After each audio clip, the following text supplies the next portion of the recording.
Hey, how's it going, everybody? Hello! Brett and Briggs here today, giving you guys another pellet stove video. And unlike a pellet stove part repair video, we're actually going to be doing a review one on this ComfortBilt HP22. Dad, take it away.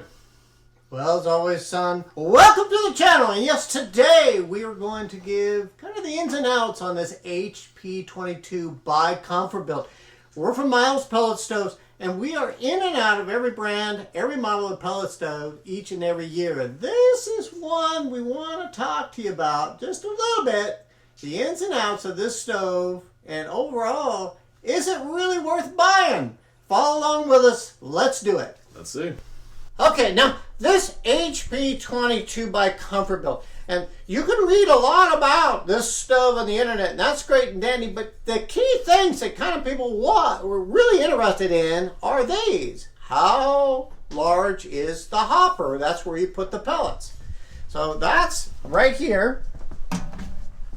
Shebang, here are the pellets. There you go. 55 pounds. And the other thing people will ask is how many BTUs? Well, up to about 41,000 BTUs. There's another question. And the other one is, how much does the darn thing weigh? Roughly about 275 pounds. And the most important thing, I think, is how many square feet will this stove heat? Up to 2,800 square feet. Up to. That means when you have it on high and you have this ginormous flame and you're going through a bazillion of pellets. No, most people run this on level 1, 2, and 3, and based on the architecture of your house, you have to kind of, where are you going to put the stove? And I think that's what's important. Where are you going to put it, and where is the air going to blow out into the room, and how is it going to carry through? So you have to really study your house and the placement of this stove, or any stove, prior to purchasing it. So those are some key things. Again, 55-pound hopper, up to 41,000 BTUs, 275 pounds. It will heat up to 2,800 square feet. Briggs is going to show you in depth a little bit more about this stove. So far, I like it. Now, Briggs brought this to my attention. There's two more things, good golly, that I forgot that are real important. You know, you can run this stove in manual mode. That means you can turn it on and off, or it will be a 7-day programmable thermostat option in this stove, which is pretty cool as well. But this is the biggest thing. How much does the dang thing cost, and can your family afford it? Well, I've seen these stoves anywhere between $2,000 up to $2,400, whoever wants to take the most from you. But do your shopping, do your research. Let's go to the next step. Briggs is going to get into this thing, and again, so far, I like this stove. All right, so let's do a full run through the stove. So out here, you're going to have the main control panel where you have full access, and this is how you're going to control the whole stove, is right here. Here, already stated previously, this is the hopper lid where you can pour all your pellets in here.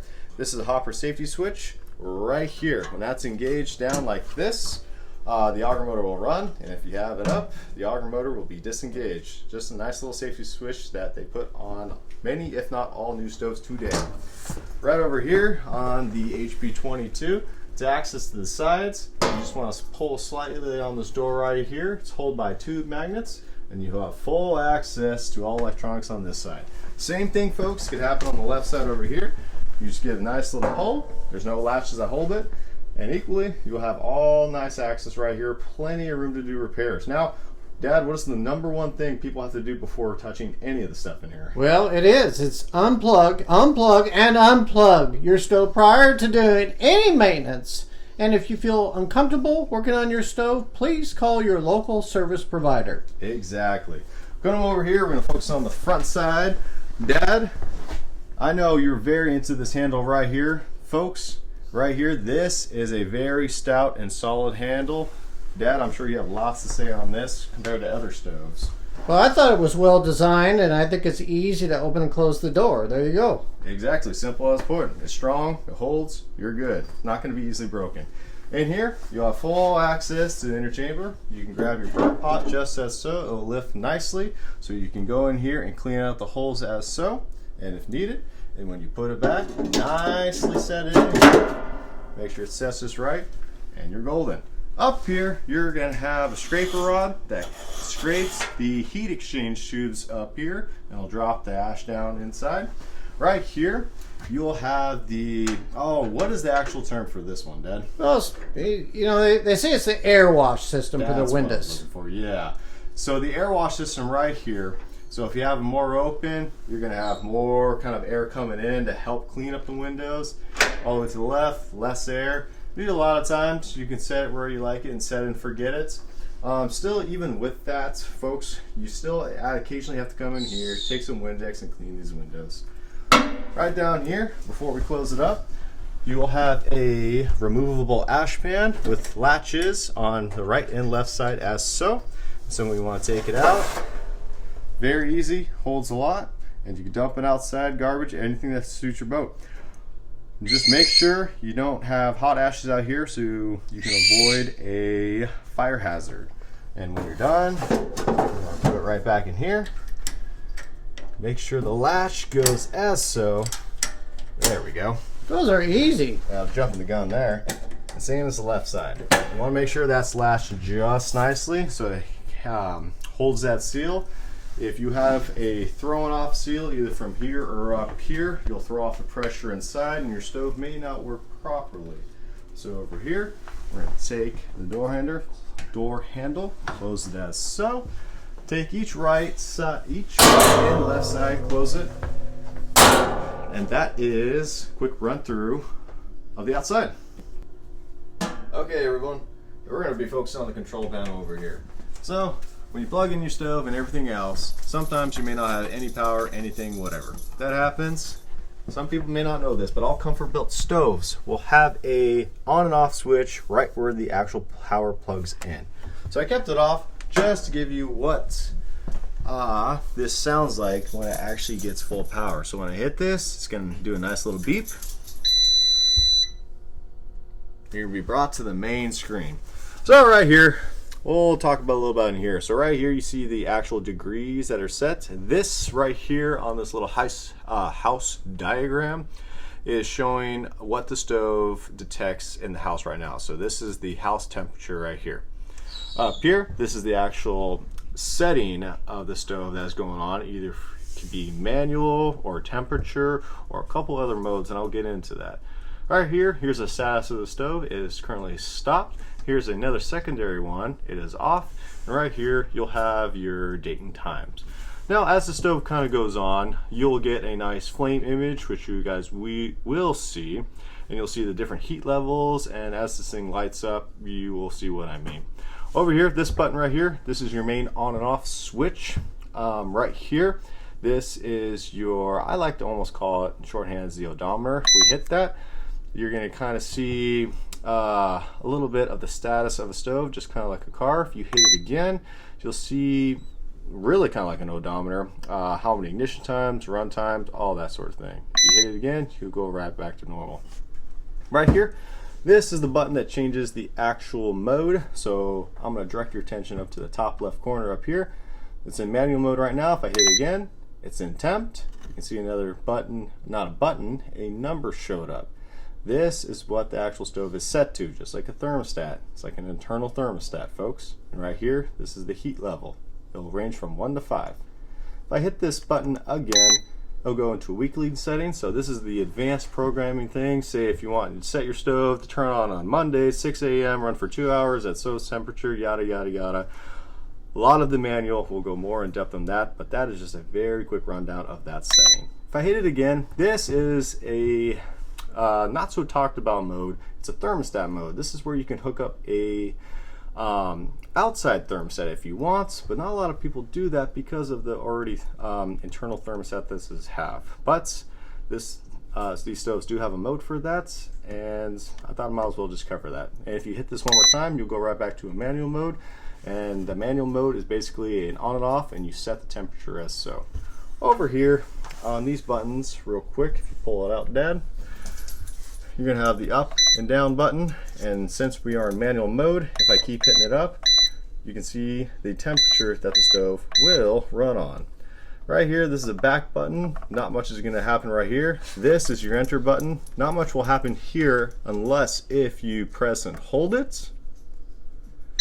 And this gets to all the advanced settings right here. You can scroll all down, and lots of the manual will explain that, but for this quick demonstration purposes, I just want to show you just how to get it. All you have to do is just hold this button and then it will pop on this screen. To get out of this screen, just simply go over here, hit this back button, then you're golden. One other button I forgot to talk about is this one right here, this plus sign. If I hit this, a red light will show up over here, right here, and it'll change the functions of these buttons over here.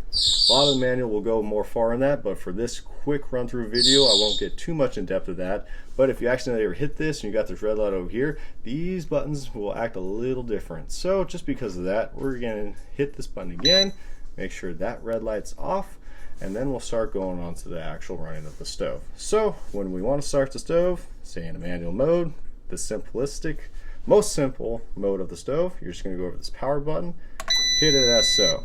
You'll get a green button, your stove's going to come more to life. The status over here is going to say igniting. Over here it says on, and then you get a nice little flame right here. Personal, one of my personal favorites of this stove. And if you raise the temperature, the flame gets a little darker, and if you lower it, it gets lighter. So we're going to set it to temp 3 just for demonstration purposes, and we're going to see how the stove lights up. Okay, friends. Now, what Briggs just did on the user board, he just hit the start button, and it says igniting. And so right now, it is dropping pellets. Now, hopefully you can see here, the pellets are coming down the chute into the burn pot, and the igniter is on as well. So we're going to just kind of, you can fast forward this if you want, but what we want to show you is how fast it starts and the process. Because on the internet, you're going to see a big flame in a picture. In a stove store, you're going to see a big flame, and it's all great and dandy, but we want to show you how it actually starts and works, and it's pretty simple. You know, what it does is it's dumping out or distributing out just a little bit of pellets, but enough to where the igniter will throw enough heat and there'll be combustion. So we're just going to kind of wait it out here. I've got the flashlight on. You can see right here that the pellets are coming down the chute. So how it works is there's an auger motor with an auger shaft attached to it. And what it's doing is it's working its way up the pellets, and they drop down that chute into that burn pot, and that's where your fire is. And so here we've got the regular distribution. It's still dumping out. We're going to kind of hold here and see what happens. And so when you turn it on as well, you're going to hear the exhaust fan. And what the exhaust fan does is two things. It will exhaust the bad out of your exhaust pipe, and number two, it draws air into the burn pot, which accelerates your flame. So let's hang tight here. You can fast forward it. Let's see how fast it starts. And you know, if I may add, your start times will differ on lots of different factors. One thing I want to do and actually kind of show you guys is the quality of pellets itself. So we recommend getting good quality pellets. If you guys got good stuff, it'll light very nicely. If you guys have poor quality pellets, wet pellets, anything like that, or even older ones, it'll light a lot slower, may not light that well. Either way, it's just going to have a very a poor ignition process, and it may take too long, throw off your stove, and you may have some problems later down the line. And so depending on your location, do your research, folks, and find the best quality pellets, and it's just worth the money rather than cheaping out on there. So right now I can see a little bit of smoke, and so right now it's getting a little bit more ignition. It's going to get harder. It's going to get hotter, and pretty soon we're going to start seeing an actual flame. I think I saw one spark in there. Oh, there's another. I'll put the flashlight aside there. Now I'm going to kind of barely take it there and see. And now we're just going to let it, you'll see what it does. There's the spark. There's the spark. It's almost like watching a pot of water boil, folks. It's watching pellets ignite. And right there, y'all got some flame. You know, I like it, Briggs. You know, the pellet stoves have come a long way. A lot of the older stoves back, you know, in the 90s, you'd have to, you know, start everything by hand, use gels and cedar chips and all those things. And there's still some of them out there. But now, most of the stoves have automatic ignition. You just hit the button, pellets come out, and starts. And as this stove gets hotter and hotter and hotter, all of a sudden, the secondary fan, which is called the room air fan or convection fan, will come on, and through the heat exchanger tubes, nice hot air will go into your room, keeping your family warm. So here you go. We're going to let it go a little bit longer, and we'll see you on the next scene. Okay, friends. Now, usually when you go to a stove store, you're on the internet, you see the outer side, you see the pictures here, the outer parts, and you see, you know, just a couple of the key things. But overall, nobody really shows you the inner parts because you're spending a lot of money here for your family for heat. So when you open up this left door here, I'll put the flashlight on. It's a little dusty, and it's a stove. But this is your exhaust fan right here. I'm not going to touch it because there's electricity going on. This is your vacuum switch right here. And the tube, I can get into that in another video. And if I go a little closer in here, I'll be very careful. That's your auger motor. So that's attached to the auger shaft that brings up the pellets and drops them down the chute into the burn pot. And so if we go to the other side, I'll just slowly go. We're going to show you the backs. Because when you're spending $2,000, $3,000, $4,000 for a pellet stove, what in the heck is in the back of it? Good golly, look at it.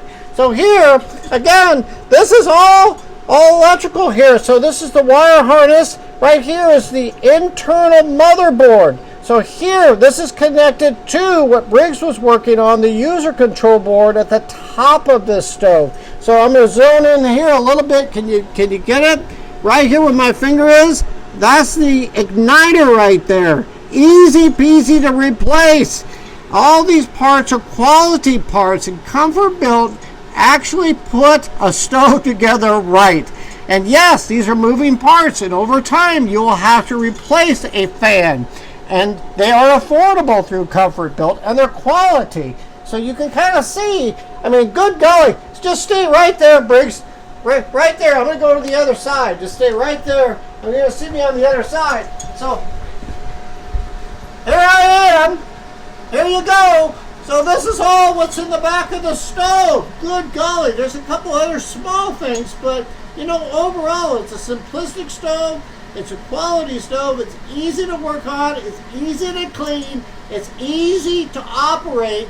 Good golly. Here we go. I'm back up here. So that's the exciting part about it, is that you can have access to it. And I think it's a very, very solid stove and of good value for your family. And it's very, very dependable. And if you have any technical questions, this is what I like. In the manual, it's not 1-800 good luck when you need help.